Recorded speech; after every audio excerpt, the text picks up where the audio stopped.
You don't really want to feel much pain, do ya?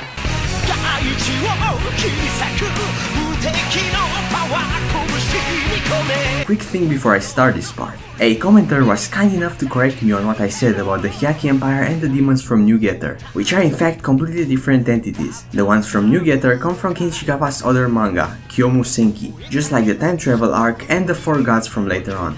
Knowing this, I've actually come to appreciate New Getter more, seeing it as a love letter to Kenishikawa rather than a direct adaptation, in the same vein as Mazinger Edition Z The Impact. Originally, this was going to be a 3-part series where I only covered the introduction of each Getter pilot, but now that I know about Kyomu Senki, I might go even further than that. But speaking of, did you guys know that Kenishikawa did a Mega Man one-shot? I call it Mega Merl! Man, what a pain in the ass.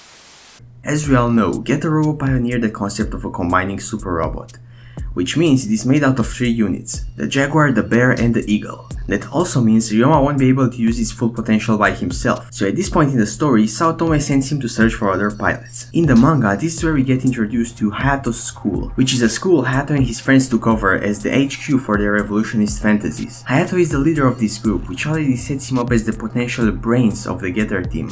And of course, we also get to see his more animalistic side with his iconic technique of slicing people's faces off with his fingers! Going back to the anime, we finally get the scene where Ryoma meets Michiru, and I don't think it's that significant at all here. The only thing it establishes is that Michiru is more serious and can handle things around the lab on her own. Also, I've noticed that the anime removed Michiru's little brother completely. Again, it's not really a significant change since he's just there as comic relief, but I thought I'd point it out.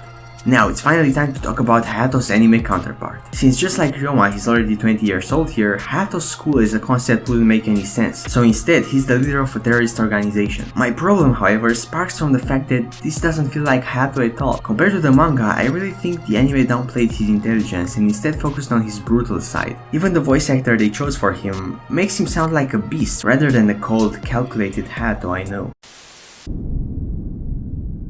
秘密兵器の管理データのな。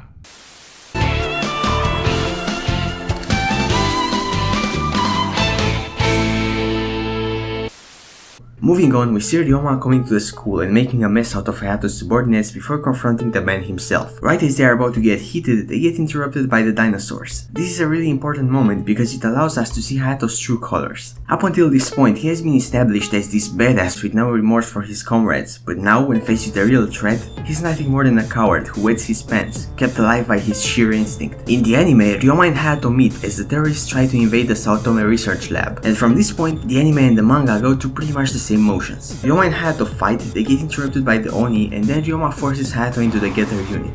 What I think is noteworthy in the anime is that Hayato goes berserk, takes control of the Getter too and tries to kill everyone, again emphasizing his brawn instead of brains. In the manga, Hayato is still opposed to piloting the Getter at first, but he slowly comes to terms with it, whereas in the anime, Ryoma literally has to punch some sense into him. So as you can see, I'm not too fond of this anime's version of Hayato, especially when the 2 prior series, Armageddon and Neo vs Shin, pull him off so well. Either way, in the next video it's finally time to cover the fusion dance of a character that is Benkei Musashibo. So I'll see you then.